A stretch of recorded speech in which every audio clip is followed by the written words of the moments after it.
నమస్కారం. న్యూస్ విజన్కు స్వాగతం. ముందుగా వార్తల్లోని ముఖ్యాంశాలు.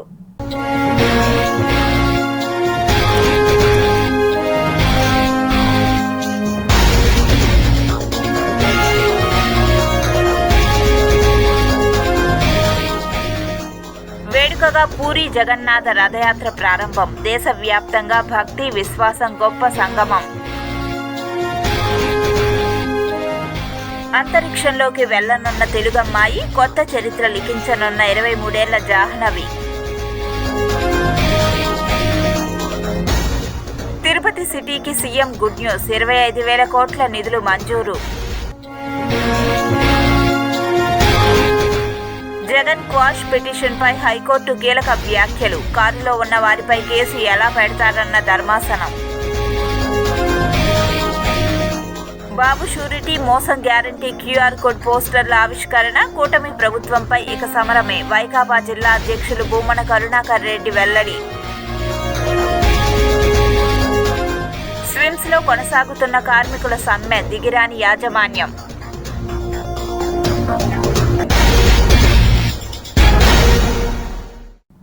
Electronic, space, aerospace, defence, drone టెక్నాలజీల అనుసంధానం జరగాల్సిన అవసరం ఉందని సీఎం చంద్రబాబు అన్నారు. ఏపీ సీఎం చంద్రబాబు స్పేస్ పాలసీకి శ్రీకారం చుట్టడం ఆసక్తికరం. 25,000 కోట్ల రూపాయల పెట్టుబడిలే లక్ష్యంగా ఏపీ స్పేస్ పాలసీ 4.0 రూపొందించాలని అధికారులకు సూచించారు. ప్రత్యక్షంగా 5,000 మందికి, పరోక్షంగా 30,000 మందికి ఉపాధి కల్పించేలా కార్యాచరణ రెడీ అవుతోంది. తిరుపతి, లేపాక్షిలో స్పేస్ సిటీల ఏర్పాటుకు ముఖ్యమంత్రి గ్రీన్ సిగ్నల్ ఇచ్చారు. విద్యా సంస్థలు, విద్యార్థులు ఈ ప్రాజెక్టులో భాగస్వాములు అయ్యేలా చూడాలన్నారు. ముఖ్యమంత్రి డైరెక్షన్లో ఏపీలో లేపాక్షి, తిరుపతిల్లో 2 స్పేస్ సిటీలు నిర్మించేలా అడుగులు పడుతున్నాయి. 500 ఎకరాల్లో లేపాక్షిలో స్పేస్ సిటీ ఏర్పాటు కానుంది. ఇందులో డిజైన్ అండ్ డెవలప్మెంట్కు అధిక ప్రాధాన్యత ఇస్తారు. R&D, space startup, innovation ecosystem, space అప్లికేషన్లు, సేవలకు సంబంధించి సంస్థలు ఏర్పాటు కానున్నాయి. తిరుపతి స్పేస్ సిటీని మ్యానుఫ్యాక్చరింగ్, లాంచ్, లాజిస్టిక్ సేవలు అందించే సంస్థలకు కేటాయించారు.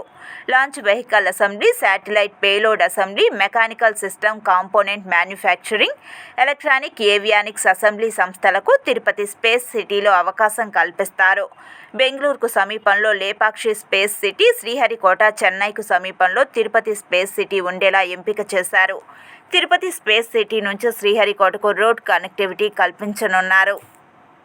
రెంటపాళ్ల పర్యటన కేసులో వైఎస్ఆర్సీపీ అధినేత, మాజీ సీఎం వైఎస్ జగన్మోహన్ రెడ్డి దాఖలు చేసిన క్వాష్ పిటిషన్ విచారణ సందర్భంగా ఏపీ హైకోర్టు ఇవాళ కీలక వ్యాఖ్యలు చేసింది. కారు ప్రమాదం జరిగితే కారులో ఉన్న వాళ్ళపై కేసు ఎలా పెడతారంటూ పోలీసులను నిలదీసింది. అలాగే ఈ కేసులో తదుపరి విచారణ జరిగేదాకా ఎలాంటి బలవంతపు చర్యలు తీసుకోవద్దని స్పష్టం చేసింది. పల్నాడు జిల్లా సత్తెనపల్లి మండలం రెంటపాళ్ల పర్యటన సందర్భంగా సింగయ్య అనే వైఎస్ఆర్సీపీ కార్యకర్త మరణించాడు. జగన్ కాన్వాయ్ వల్లే అతను మరణించాడని కేసు నమోదు చేసిన నల్లబాడు పోలీసులు నిందితుల జాబితాలో ఆయన పేరును కూడా చేర్చారు. అయితే రాజకీయ ప్రతీకారంతోనే తనపై కేసు నమోదు చేశారని, ప్రజల్ని కలవకుండా అడ్డుకునేందుకే ఈ ప్రయత్నం అని పేర్కొంటూ వైఎస్ జగన్ క్వాష్ పిటిషన్ వేశారు. ఈ పిటిషన్తో పాటు ఇదే కేసులో వైఎస్ఆర్సీపీ నేతలు వేసిన మరో 4 క్వాష్ పిటిషన్లను కలిపి హైకోర్టు ఇవాళ విచారణ జరిపింది.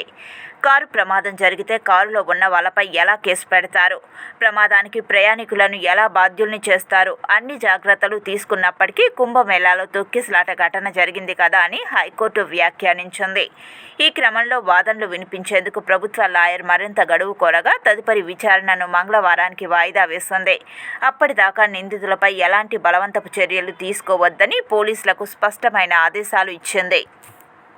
జిల్లాలోని మండల స్థాయి పీజీఆర్ఎస్కు నోడల్ అధికారులను ఏర్పాటు చేయాలని రాష్ట్ర భూపరిపాలన చీఫ్ కమిషనర్ జి. జయలక్ష్మి అధికారులను ఆదేశించారు. తిరుపతి జిల్లా కలెక్టరేట్లోని వీడియో కాన్ఫరెన్స్ హాల్లో జిల్లా కలెక్టర్ డాక్టర్ ఎస్. వెంకటేశ్వర్తో కలిసి PGRS 22A housing for all, GO number 30, resurvey తదితర రెవెన్యూ సంబంధిత అంశాలపై మండల, డివిజన్, జిల్లా స్థాయి రెవెన్యూ అధికారులతో సమీక్షా సమావేశం నిర్వహించారు.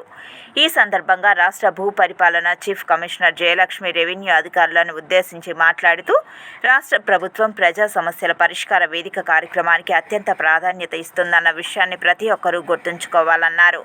మండల స్థాయిలో నిర్వహించే పీజీఆర్ఎస్కు నోడల్ అధికారులను నియమించాలని జిల్లా కలెక్టర్కు సూచించారు. వారు ప్రతి సోమవారం మండలానికి వెళ్లి అక్కడ ప్రజల నుంచి ఫిర్యాదులను స్వీకరించాలన్నారు. సోమవారం మధ్యాహ్నం సంబంధిత తహసీల్దార్లు వారి సిబ్బందితో కూర్చొని ఆ రోజు వచ్చిన పిటిషన్లలో ఆర్ఐ, మండల సర్వేయర్లకు సంబంధించిన పిటిషన్లను అందజేయాలన్నారు. వారు ఆ పిటిషన్లపై వారంలోపు నివేదికలు ఇవ్వాలన్నారు. ప్రతి సోమవారం జరిగే సమావేశానికి సంబంధించిన మినిట్స్ రికార్డు చేసుకుని ఉంచుకోవాలని ఒక ప్రతిని ఆర్డీఓకి పంపాలన్నారు. అనంతరం వారి కార్యాలయాలకు తనిఖీ నిమిత్తం విచ్చేసే ఉన్నతాధికారులకు ఆ మినిట్స్ ప్రతులను చూపించాలన్నారు. అదేవిధంగా రాష్ట్ర ప్రభుత్వానికి ప్రతి ఒక్క ఉద్యోగి నిరంతరం పనిచేసి మంచి పేరు తీసుకురావాలని సూచించారు. తిరుపతిలోని 43, 44 డివిజన్లను తిరుపతి ఎమ్మెల్యే ఆరణి శ్రీనివాసులు పరిశీలించారు. తిరుపతి మున్సిపల్ పార్కు సమీపంలోని 43, 44 డివిజన్లలోని nursery వీధిని Tirupati MLA Arani Srinivasulu municipal అధికారులతో కలిసి పరిశీలించారు. ఈ సందర్భంగా స్థానికులు ఎమ్మెల్యేతో మాట్లాడుతూ తమ డివిజన్లలోని పలు సమస్యలను ఎమ్మెల్యే దృష్టికి తీసుకువచ్చారు. ముఖ్యంగా డ్రైనేజీ సమస్య తమను గత దశాబ్ద కాలంగా తీవ్రంగా వేధిస్తుందని ఆరోపించారు. రాబోయే వర్షాకాలాన్ని దృష్టిలో ఉంచుకొని ఈ సమస్య నుంచి తమను కాపాడాలని ఎమ్మెల్యేకు విజ్ఞప్తి చేశారు. అలాగే ఎంతో విశాలమైన తమ రోడ్డు ఆక్రమణల బారిన పడి నేడు కనీసం ఆటో కూడా రాలేని పరిస్థితుల్లో ఉందని, అత్యవసర పరిస్థితుల్లో అంబులెన్స్ రాలేక పలువురు ప్రాణాలు పోగొట్టుకున్న సందర్భాలు కూడా ఉన్నాయని తెలుసుకున్న ఎమ్మెల్యే విచారం వ్యక్తం చేశారు. ఈ విషయమై మున్సిపల్ అధికారులతో చర్చించి ఈ డివిజన్లలోని సమస్యలను వచ్చే కౌన్సిల్ సమావేశం లోపల పరిష్కరిస్తామని హామీ ఇచ్చారు. నిధులు సరిపోని పక్షంలో వచ్చే 3 నెలల్లో జరిగే కౌన్సిల్ సమావేశాల్లో నిధులను మంజూరు చేయించి పలు సమస్యలను శాశ్వత పరిష్కారాన్ని చూపిస్తామని తెలిపారు. ఈ కార్యక్రమంలో ఎమ్మెల్యేతో పాటు deputy mayor RC Munikrishna, Janasena నగర అధ్యక్షులు రాజారెడ్డి, సంబంధిత శాఖ అధికారులు పాల్గొన్నారు. ఇప్పుడు ఈ మధ్యలో డెవలప్ అయ్యి కొంచెం పెద్ద ఇండ్లు కట్టుకొని ఇంటి నుంచి కూడా 5 అడుగులు, 4 అడుగులు, 3 అడుగులు, 10 అడుగులు బయట రావడం జరిగింది. కాలువలు కూడా కట్టేదానికి స్థలం లేకుండా ఉంది. ఎలక్ట్రికల్ పోల్ కూడా ఇండ్లకు అడ్డం వస్తున్నాయి. వాటి వల్ల కూడా ఇబ్బందులు వస్తున్నాయి. చూసాము అన్నింటినీ కూడా. ఈ 44వ డివిజను, 43వ డివిజన్లో ముఖ్యంగా అధికారులతో కూడా సంప్రదించి టౌన్ ప్లానింగ్, మున్సిపల్ అధికారులు, ఎలక్ట్రిసిటీ వాళ్ళతో కూడా మాట్లాడి ఈ ప్రాంతంలో నివసించు పెద్దలతో కూడా కొంతమంది మహిళలు కూడా ఒక 3 బ్యాచ్లుగా రావడం జరిగింది మన ఎమ్మెల్యే ఆఫీస్కు. సమస్య పరిష్కరిస్తామని కూడా చెప్పడం జరిగింది. మొన్న కౌన్సిల్ మీటింగ్లో కూడా దీనికి 76 లక్షలు రోడ్డు కొంత ఎస్టిమేట్, అండర్ గ్రౌండ్ డ్రైనేజ్కి యూజీడీకి కొంత పెట్టడం జరిగింది. ఖచ్చితంగా కూడా అది కూడా శాంక్షన్ అయింది. దాంతో 44వ డివిజన్లో కొంత మేరకు చేస్తాం. ఇప్పుడు 43వ డివిజన్లో కూడా అవసరం అనేసి కొంత దూరం వేస్తే ఈ డెడ్ ఎండ్ నుంచి వచ్చేదానికి అన్నిటికీ సౌకర్యంగా ఉందనేసి చెప్తున్నారు. తిరుపతి ఎంఆర్ఓ కార్యాలయం సమీపంలోని మహిళా స్వశక్తి కార్యాలయంలో ఆర్సీలకు ట్యాబ్లను తిరుపతి ఎమ్మెల్యే ఆరణి శ్రీనివాసులు చేతుల మీదుగా పంపిణీ చేశారు. తిరుపతి ఎంఆర్ పల్లెలోని మహిళా స్వశక్తి కార్యాలయంలో రాష్ట్ర ప్రభుత్వ ఆదేశాల మేరకు 159 ఆర్సీ లీడర్లకు ట్యాబ్లను ఎమ్మెల్యే ఆరణి శ్రీనివాసులు పంపిణీ చేశారు. ఈ సందర్భంగా ఆయన మాట్లాడుతూ పెరుగుతున్న సాంకేతిక పరిజ్ఞానాన్ని అందిపుచ్చుకొని మహిళలు పొదుపు సంఘాలలో ముందుండాలనే ధ్యేయంతో రాష్ట్ర ముఖ్యమంత్రి నారా చంద్రబాబు నాయుడు, ఉప ముఖ్యమంత్రి పవన్ కళ్యాణ్, మంత్రి నారా లోకేష్ ఈ కార్యక్రమాన్ని ప్రారంభించారని తెలిపారు. మహిళలు తలచుకుంటే సాధించలేనిది ఏదీ లేదని, మహిళా శక్తికి ఏ శక్తి ఎదురు నిలవబోదని ఈ సందర్భంగా ఆయన మహిళలను ఉద్దేశించి కొనియాడారు. ఈ కార్యక్రమంలో MLA Arani Srinivasulu, deputy mayor RC Munikrishna, నగర జనసేన అధ్యక్షుడు రాజారెడ్డి, పలువురు పొదుపు సంఘాల లీడర్లు పాల్గొన్నారు. ఇంతకుముందు ఎలా చేస్తున్నారో చాలా నోట్బుక్లు ఎత్తుకొని, పెన్నులు ఎత్తుకొని కూర్చొని మొత్తం నోట్ చేసుకునేది కూడా మాకు కూడా చూసాం. ఇప్పుడు అవన్నీ లేవు, ఫోన్లు వచ్చాయి, ఇప్పుడు ట్యాబ్లు ఇస్తున్నారు. అది కాకుండా దాంట్లో డిజిలక్ష్మి అని ఇంకా కొన్ని ఎప్పటికప్పుడు మహిళలకు చేరవేసే విధంగా దాన్ని కూడా 130 మందికి దాంట్లో కూడా సేవలు అందించే విధంగా మీకు కూడా సరఫరా చేయడం జరుగుతూ ఉంది. ఇవన్నిటి కూడా ఒకసారి ఆలోచించుకోండి. సాంకేతిక విధానంతో ముందుకు వెళ్ళాలని, మీరు ఎక్కడున్నా మీరు చేసే ప్రతి కార్యక్రమం మీ దగ్గర ఉన్న దాదాపు ఒక్కొక్క సభ్యులు దాదాపు 153 మంది సభ్యులు ఉన్నారు. 153 సభ్యుల్లో ఒక్కొక్కరికి 20 గ్రూపులు 25 గ్రూపులు 30 గ్రూపులు ఉంటాయనుకుంటాను. వైఎస్ఆర్ పార్టీ ఉమ్మడి చిత్తూరు జిల్లా అధ్యక్షులు భూమన కరుణాకర్ రెడ్డి పద్మావతిపురంలోని పార్టీ కార్యాలయం నందు ముఖ్యమంత్రి చంద్రబాబు మేనిఫెస్టోను గుర్తు చేస్తూ బాబు షూరిటీ మోసం గ్యారంటీ అను క్యూఆర్ కోడ్తో కూడిన పోస్టర్ను పెద్దిరెడ్డి రామచంద్రారెడ్డి చేతుల మీదుగా ఆవిష్కరింపజేశారు. తిరుపతి పద్మావతిపురంలోని వైఎస్ఆర్సీపీ పార్టీ కార్యాలయంలో ఏర్పాటు చేసిన కార్యక్రమంలో భూమన కరుణాకర్ రెడ్డి చంద్రబాబు రాష్ట్ర ప్రజలకు చేసిన మోసాలను తెలియజేయాలని బాబు షూరిటీ మోసం గ్యారంటీ అనే పోస్టర్లను రీజనల్ కోఆర్డినేటర్ పెద్దిరెడ్డి రామచంద్రారెడ్డి చేతుల మీదుగా ఆవిష్కరించారు. ఈ సందర్భంగా ఆయన మాట్లాడుతూ క్యూఆర్ కోడ్తో కూడిన ఈ పోస్టర్ స్కాన్ చేసిన ప్రతి ఒక్క రాష్ట్ర పౌరుడు చంద్రబాబు నాయుడు రాష్ట్రానికి ఇచ్చిన హామీలను బాండ్లను ఏ విధంగా తుంగలో తొక్కారో అర్థమవుతుందని ఈ సందర్భంగా తెలియజేశారు. మాజీ మంత్రివర్యులు పెద్దిరెడ్డి రామచంద్రారెడ్డి మాట్లాడుతూ తమ నేత ఇచ్చిన హామీలను కరోనా కష్టకాలంలో కూడా ప్రజలకు ఏ విధంగా అండగా నిలబడ్డాడో ఒకసారి గుర్తు చేసుకోవాలని రాష్ట్ర ప్రజలను కోరారు. తమ నాయకులు తమకు ప్రజలకు ఇచ్చిన హామీలను నెరవేర్చే దిశగానే మమ్మల్ని నడిపించారే గాని ప్రజలను మోసం చేయాలని ఏ రోజు ఆలోచించలేదని, అందుకే ప్రజల హృదయాల్లో చెరగని ముద్ర వేసుకున్నారని తెలిపారు. ఇప్పటికే కూటమి పాలనపై విసిగిన ప్రజలు తమ నేత వివిధ ప్రాంతాలలో పర్యటించిన సందర్భంగా తరలి వచ్చిన జనసముద్రాన్ని చూస్తేనే అర్థమవుతుందని మరొక్కసారి చంద్రబాబును హెచ్చరించారు.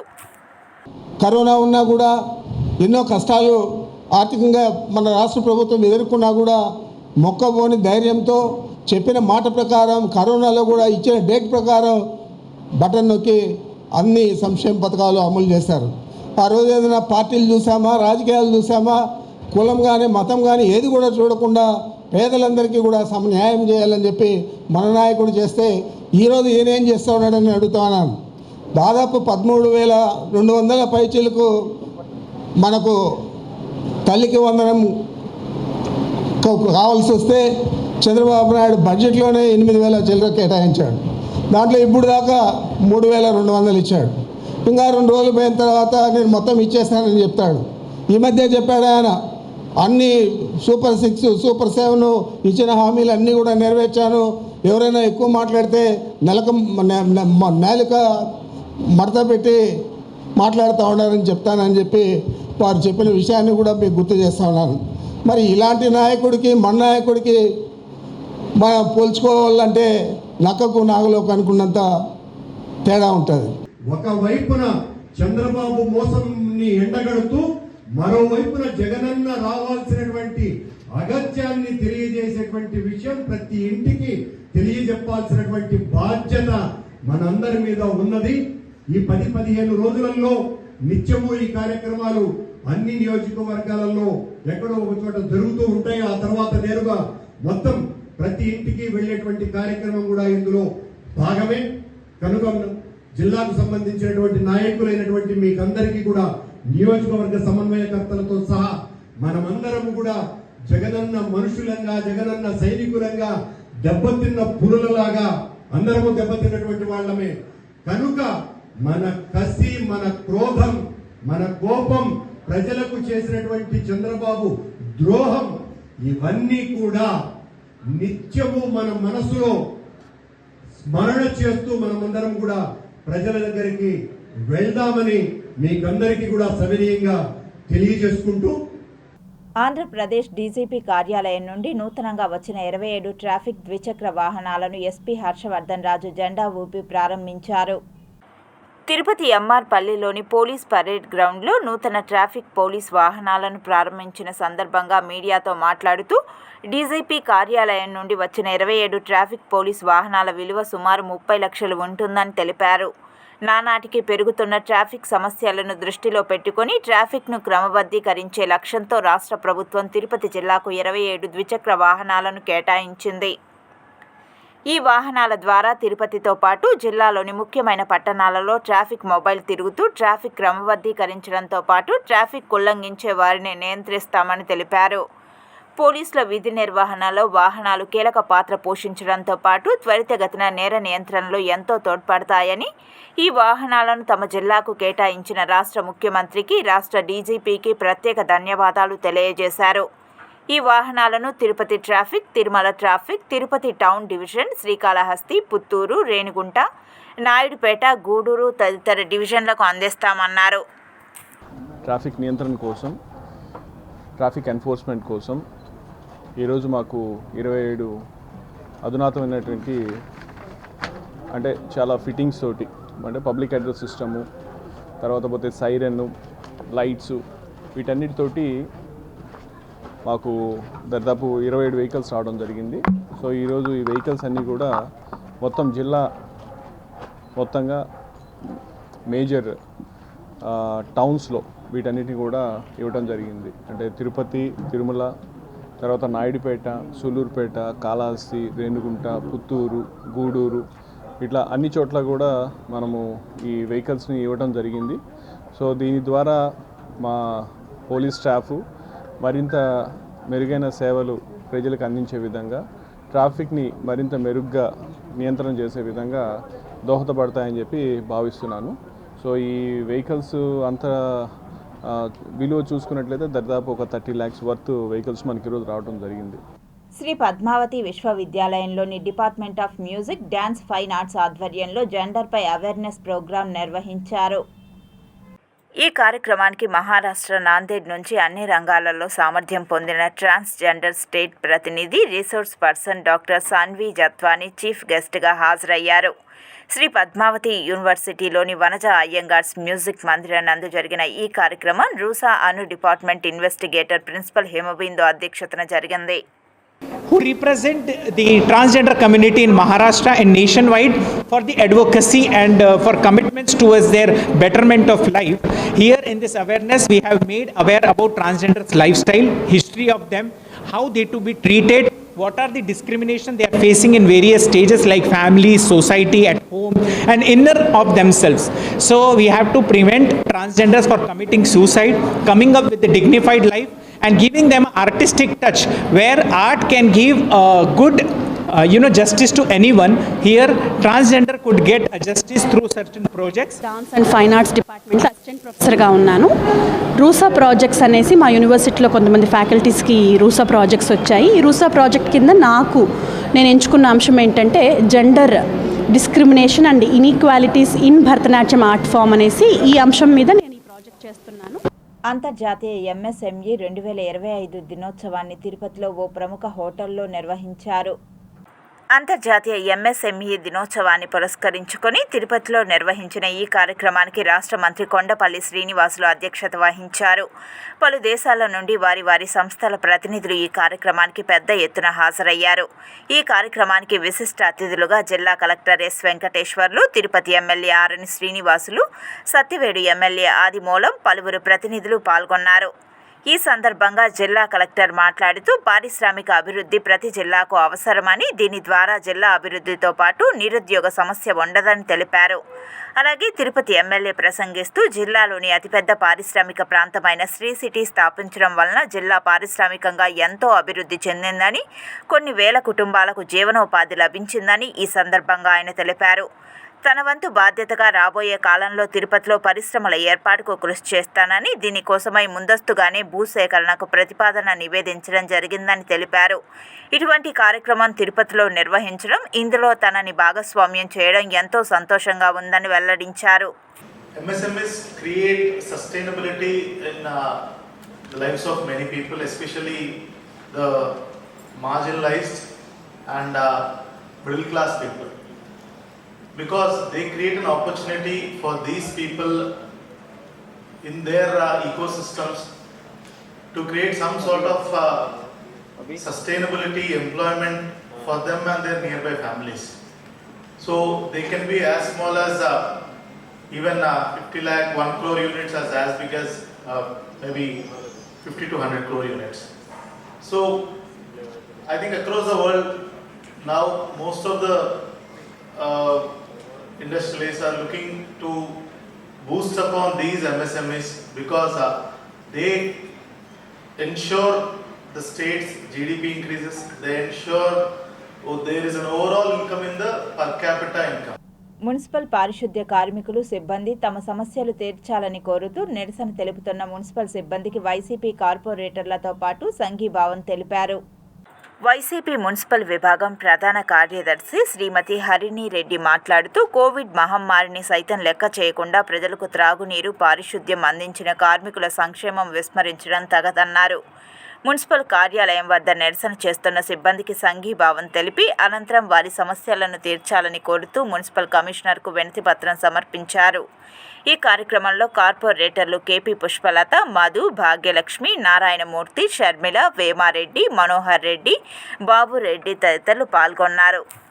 మున్సిపల్ సిబ్బంది మనం తాగే నీరు, పీల్చే గాలి ప్రతి ఒక్కటి బాగుండాలి అంటే మున్సిపల్ సిబ్బంది చాలా ముఖ్యము.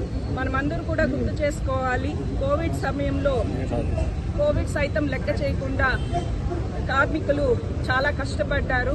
ప్రజల ప్రాణాల కోసం ఎంతో కృషి చేశారు. దీనన్నీ కూడా మనం దృష్టిలో పెట్టుకొని ఈరోజు వాళ్ళు డిమాండ్ చేస్తున్న వాళ్ళ జీతాలు పెంచడం కానీ ప్రభుత్వం నుంచి వచ్చే పథకాలు అందాలి అనేసి వాళ్ళు కోరుతున్నారు.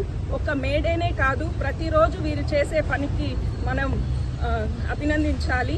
అలాంటి కార్మికులు ఈరోజు ఎండనక వాననక ఇక్కడ కూర్చొని ధర్నా చేస్తుంటే చాలా బాధాకరంగా ఉంది. దయచేసి కార్పొరేట్లు ఒకే విన్నపం చేసుకుంటాం. ఈ రోజు మేము చిత్తూరు ఆంధ్రప్రదేశ్ ఎక్కడ చూసినా నీళ్లు లేదు, లైట్లు వేసేయలేదు, రిపేర్ చేసేది. మన చిత్తూరు నగర బస్ అటువంటి సమస్యలు రాకూడదనేసి మేము ఎక్కడ నీళ్ళు ఆఫ్ చేయకుండా మా డ్యూటీ మేము చేసుకుని స్ట్రీట్ లైట్ రిపేర్ లేకుండా స్ట్రీట్ లైట్ ఆన్ చేసుకుని వర్క్ ఇన్స్పెక్టర్ల పనుల్లో, డ్రైవర్ల పనుల్లో. ప్రపంచవ్యాప్తంగా నిర్వహించే ఒరిస్సా రాష్ట్రంలోని పూరి జగన్నాథ్ రథయాత్రలను తిరుపతి జాతీయ సంస్కృత విశ్వవిద్యాలయంలోని జగన్నాథ ఆలయం నిర్వాహకులు ఘనంగా నిర్వహించారు. వరల్డ్ వైడ్ 195 దేశాలైన లండన్, ఆస్ట్రేలియా, ఇజ్రాయెల్ తదితర ముస్లిం దేశాలలో కూడా జగన్నాథుని దేవాలయాలు ఉన్నాయి. అన్ని చోట్ల ఇదే రోజు జగన్నాథ రథయాత్రలు జరుగుతున్నాయి. తిరుపతి నగరంలో ఈ రథయాత్ర రామకృష్ణ డీలక్స్ మీదుగా భవానీనగర్, పాత municipal office, vegetable market, railway station, Karnala వీధి, Prakasam road, Mahathi auditorium, Narasimhatheertham road, TTD SV junior కళాశాల మీదుగా తిరిగి జగన్నాథుని గుడికి ఈ రథయాత్ర సమూహం తిరిగి చేరుకుంది.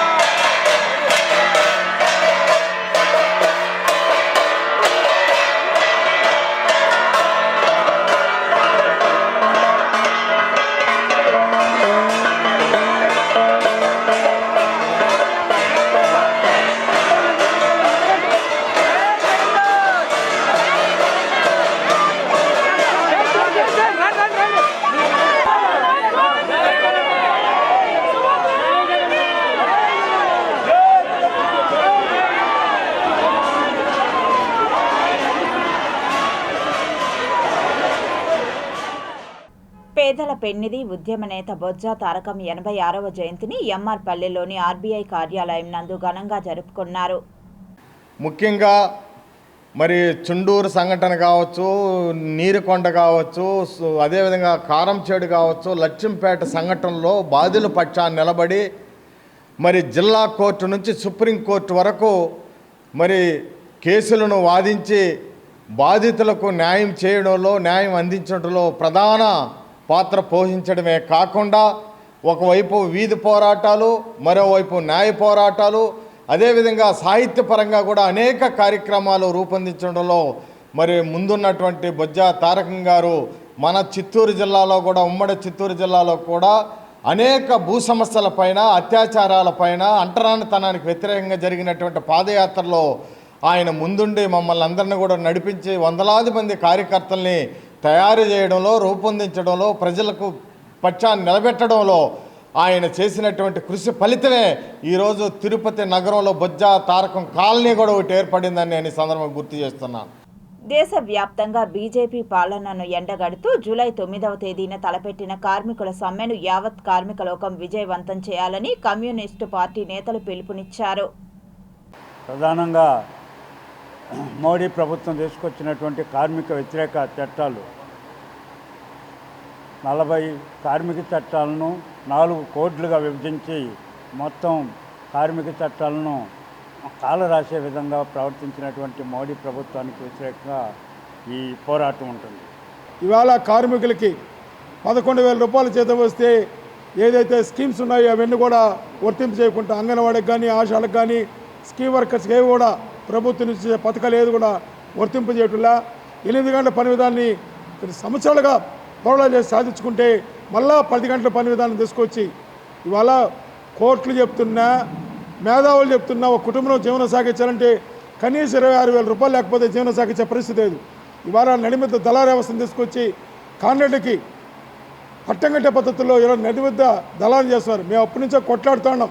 ఈరోజు భారతదేశంలో బీజేపీ ప్రభుత్వాన్ని ఈసారి అయినా ఇంటికి పంపించకపోతే కార్మికులు కానీ ప్రజలు కానీ ఎవ్వరు కూడా వాళ్ళు సంతోషంగా వాళ్ళ జీవనాన్ని కొనసాగించే పరిస్థితి లేదు. కాబట్టి మొత్తం భారతదేశ వ్యాప్తంగా కార్మికులందరూ సమ్మెలో పాల్గొబోతున్నారు. దాంట్లో భాగంగానే ఈ తిరుపతిలో కూడా కార్మికులందరూ పెద్ద ఎత్తున పాల్గొని ఈ బీజేపీ ప్రభుత్వం చేసే అక్రమాలని ఎండగట్టేలాగా కార్మికులందరూ కూడా ముందుకు రావాలని ఈ సందర్భంగా ఏఐటీసీగా మీకు విజ్ఞప్తి తెలియజేస్తా ఉన్నా.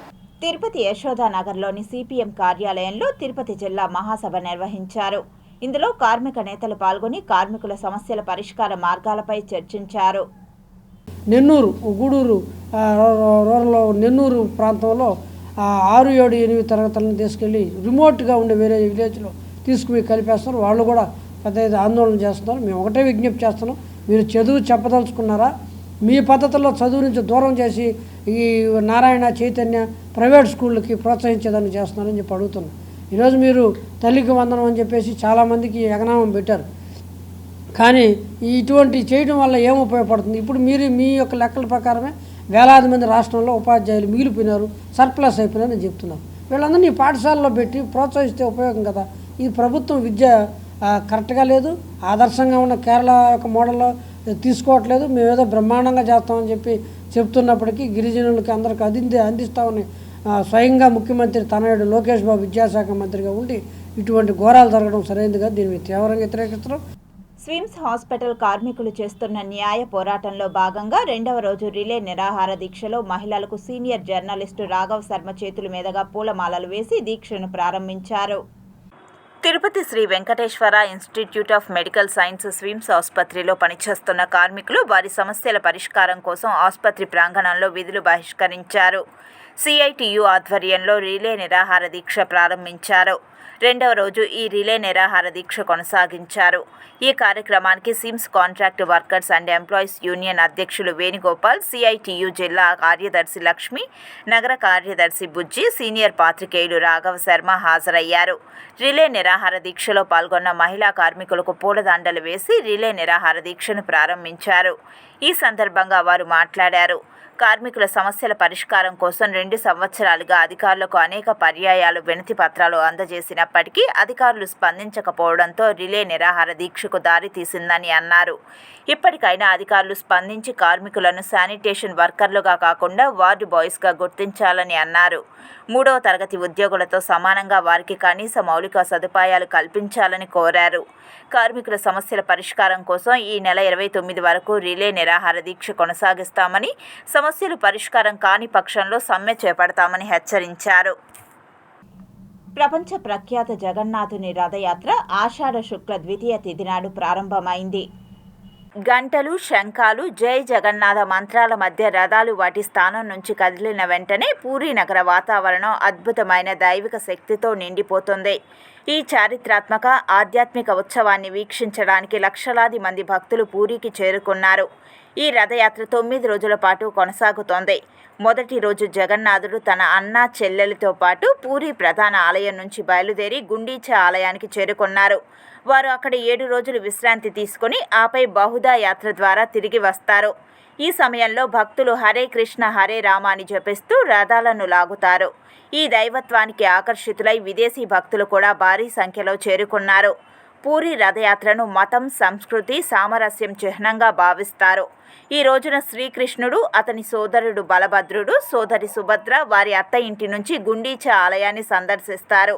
భగవంతుని రథం తాడును లాగినా లేదా దానిని తాకినా ఏ భక్తుడైనా పుణ్యం, మోక్షాన్ని పొందుతాడని నమ్ముతారు. ఈ మహాయాత్ర కోసం 3 భారీ రథాలను సిద్ధం చేస్తారు. నంది ఘోష 18 చక్రాలు కలిగి 45 అడుగుల ఎత్తు ఉంటుంది. తలధ్వాజ 16 చక్రాలు కలిగి 44 అడుగుల ఎత్తు ఉంటుంది. దర్పదలన 14 చక్రాలు కలిగి 43 అడుగుల ఎత్తు ఉంటుంది. ఈ రథాలను ప్రతి సంవత్సరం ప్రత్యేకంగా ఎంపిక చేసిన చెట్ల నుంచి సేకరించిన కొత్త కలపతో నిర్మిస్తారు. జగన్నాథుని నందిఘోష, బలభద్రుని తలధ్వజ, దేవి సుభద్ర దర్పదలన రథం పూర్తిగా సిద్ధంగా ఉన్నాయి. అద్భుతంగా అలంకరించబడ్డాయి. ఈ భారీ రథాలను నిర్మించడానికి సాంప్రదాయ కళాకారులు నెలల తరబడి కృషి చేస్తారు. ఈ రథాల వైభవం, సాంప్రదాయ కళాశైలి వాటిని ప్రత్యేకంగా చేస్తాయి. రథయాత్రకు ముందు పూరి గజపతి మహారాజు రథాలను ఊడ్చే సాంప్రదాయ ఆచారమైన చేరా పహన్రా నిర్వహిస్తారు. ఈ ఆచారం రథయాత్రలో ఒక ముఖ్యమైన ఆకర్షణ. ఈ ఆచారంలో మహారాజు రథాలు ప్రయాణించే మార్గాన్ని బంగారు చీపురుతో శుభ్రం చేస్తాడు.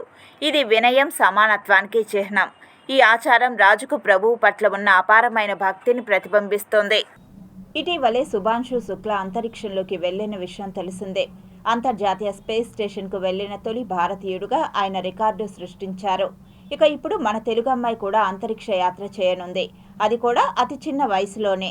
ఆ అమ్మాయి ఎవరు, ఆ మిషన్ వివరాలేంటో ఇప్పుడు చూద్దాం. ఆంధ్రప్రదేశ్కు చెందిన 23 ఏళ్ల జాహ్నవి దంగేటి 2029లో స్పేస్లోకి వెళ్లనున్నారు. ఎలక్ట్రానిక్స్ అండ్ కమ్యూనికేషన్ ఇంజనీర్ అయిన జాహ్నవి భారత్ తరఫున సరికొత్త చరిత్ర లిఖించనున్నారు. 2029లో Titans space industries astronaut candidate program కింద ఒక ఆర్బిటల్ స్పేస్ మిషన్లో ఆమె స్పేస్లోకి వెళ్లనున్నారు. ఇటువంటి మిషన్కు ఎంపికైన మొదటి భారతీయ అమ్మాయిగా ఆమె రికార్డు సృష్టించనున్నారు. 5 గంటల ప్రయాణంలో 3 గంటల నిరంతర సున్నా గురుత్వాకర్షణ ఉంటుంది. ఈ సమయంలో జాహ్నవి, ఆమె తోటి సిబ్బంది భూమి చుట్టూ 2 రౌండ్లు వేయనున్నారు. ఒకే మిషన్లో 2 సూర్యోదయాలు, 2 సూర్యాస్తమయాలను అనుభవిస్తారు. ఈ మిషన్కు రిటైర్డ్ నాసా వ్యోమగామి, US army colonel William McCarter junior నాయకత్వం వహిస్తారు. ప్రస్తుతం టైటాన్స్ స్పేస్లో ఆయన చీఫ్ ఆస్ట్రోనాట్గా ఉన్నారు. ఈ మిషన్ శాస్త్రీయ పరిశోధన, మానవ అంతరిక్ష విమాన పరీక్షలు, ప్రపంచ స్థాయిలో విద్యా కార్యకలాపాలకు దోహదపడనుంది. జాహ్నవికి ఖగోళ శాస్త్రం, స్టెమ్ పట్ల ఉన్న మక్కువతో ఆమె జర్నీ ప్రారంభమైంది.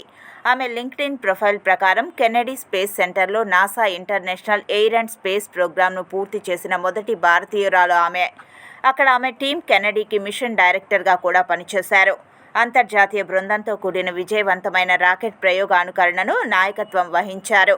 తర్వాత ఆమె జీరో గ్రావిటీ విమానాలు, స్పేస్ సూట్ ఆపరేషన్లు, ప్లానెటరీ సిమ్యులేషన్లు, హై ఆల్టిట్యూడ్ మిషన్లలో శిక్షణ పొందారు. 2022లో పోలాండ్లోని క్రాకోలో అనలాగ్ ఆస్ట్రోనాట్ ట్రైనింగ్ సెంటర్ ప్రోగ్రాంను పూర్తి చేసిన అతిపిన్న వయస్కురాలిగా నిలిచారు. ఆమె సాధించిన విజయాలలో అంతర్జాతీయ ఖగోళ శోధన సహకారం, స్పేస్ ఐస్లాండ్లో భూగర్భ శాస్త్ర క్షేత్ర శిక్షణ ద్వారా గ్రహ శకలాల ఆవిష్కరణ సహకారాలు కూడా ఉన్నాయి. తిరుపతి లోకల్ బులియన్ మార్కెట్లో బంగారం, వెండి ధరలు ఇలా ఉంటాయి. 24 క్యారెట్ల 10 గ్రాముల బంగారం ధర 98,720 రూపాయలు.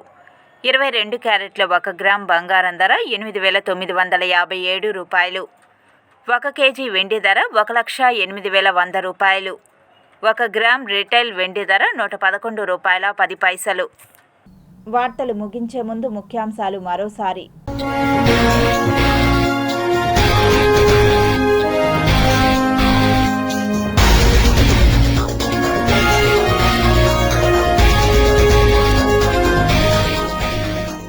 వేడుకగా పూరి జగన్నాథ రథయాత్ర ప్రారంభం. దేశవ్యాప్తంగా భక్తి, విశ్వాసం గొప్ప సంగమం. అంతరిక్షంలోకి వెళ్లనున్న తెలుగమ్మాయి, కొత్త చరిత్ర లిఖించనున్న 23 ఏళ్ల జాహ్నవి. తిరుపతి సిటీకి సీఎం గుడ్ న్యూస్, 25,000 కోట్ల నిధులు మంజూరు. జగన్ క్వాష్ పిటిషన్పై హైకోర్టు కీలక వ్యాఖ్యలు. కారులో ఉన్న వారిపై కేసు ఎలా పెడతారన్న ధర్మాసనం. బాబు షూరిటీ మోసం గ్యారంటీ క్యూఆర్ కోడ్ పోస్టర్ల ఆవిష్కరణ. కూటమి ప్రభుత్వంపై ఇక సమరమే. వైకాపా జిల్లా అధ్యక్షులు భూమన కరుణాకర్ రెడ్డి వెల్లడి. ట్విమ్స్లో కొనసాగుతున్న కార్మికుల సమ్మె దిగిరాని యాజమాన్యం.